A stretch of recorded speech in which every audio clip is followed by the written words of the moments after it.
Lester, the president's ultimatum had about 24 hours of opportunity for Republicans to try to get enough votes. That has fallen short. They've gone through the debate, they've taken the steps, and the speaker went to the White House to bring the president the news that this just wasn't going to work. Pulling the bill means Obamacare's repeal is off the table for now. It is a defeat for the Trump White House. The first legislative attempt, something as big as this, is going down to failure right now. And it is also difficult for the House Speaker, who has put so much of his own capital into trying to sell this idea. After over a series of cycles, we've seen Republicans campaigning to repeal the health care law, Obamacare, and to replace it. This was their best attempt, they said, and it is falling short with no actual vote being taken. That protects individual members from being on the record with a vote for something that won't go any further. Lester?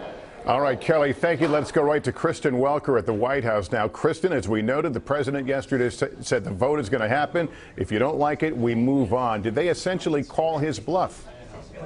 They did, Lester. That's exactly what happened. The thinking inside the White House was that if the president forced this vote, it would ramp up the pressure and force some of those no votes to flip to yes, because they would be publicly having to display where they fell on the issue of Obamacare, something that the president and Republicans have vowed to repeal and replace for the past 7 years. But ultimately, they called his bluff. He didn't win over enough votes. This is a major setback for this president, who campaigned not only on repealing and replacing Obamacare, but also on being a deal maker, the person who could come to Washington and get big things done. At this point, he hasn't been able to move this ball over the finish line on this critical first legislative test, Lester. Kristen Welker, thank you. I'm going to bring in Chuck Todd now, the NBC News political director and moderator of Meet the Press. Chuck, this is all happening right now. The spin will start shortly. What should we look for? Look, you're going to see some blame game. You're going to see folks inside the White House say Speaker Ryan made this mistake, that this was Congress's fault. This is proof that they can't work.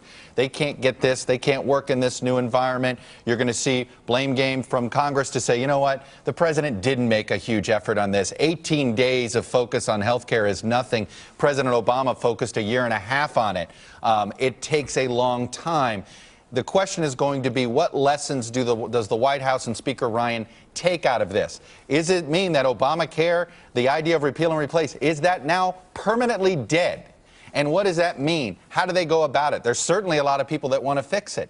And does the president now realize you really can't successfully govern unless you figure out a way to reach out to Democrats?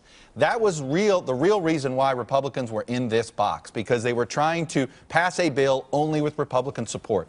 Does he change his focus and suddenly figure out a way? Is there a way to reach out to Democrats? Does he now say, I want to do tax cuts, I want to do infrastructure, I want to do goodies, give people things away, not take things away from them, as this health care law would have done? So I think the question is going to be, how does the president, does he learn a lesson out of this?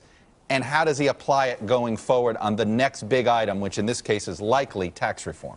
All right, Chuck, thanks very much. Again, the headline of this hour, Speaker Ryan, at the request of the president, has pulled the House bill to repeal and replace Obamacare. We'll have full coverage throughout the day on MSNBC and on NBCNews.com, and a complete wrap-up tonight on NBC Nightly News. For now, I'm Lester Holt, NBC News, Los Angeles.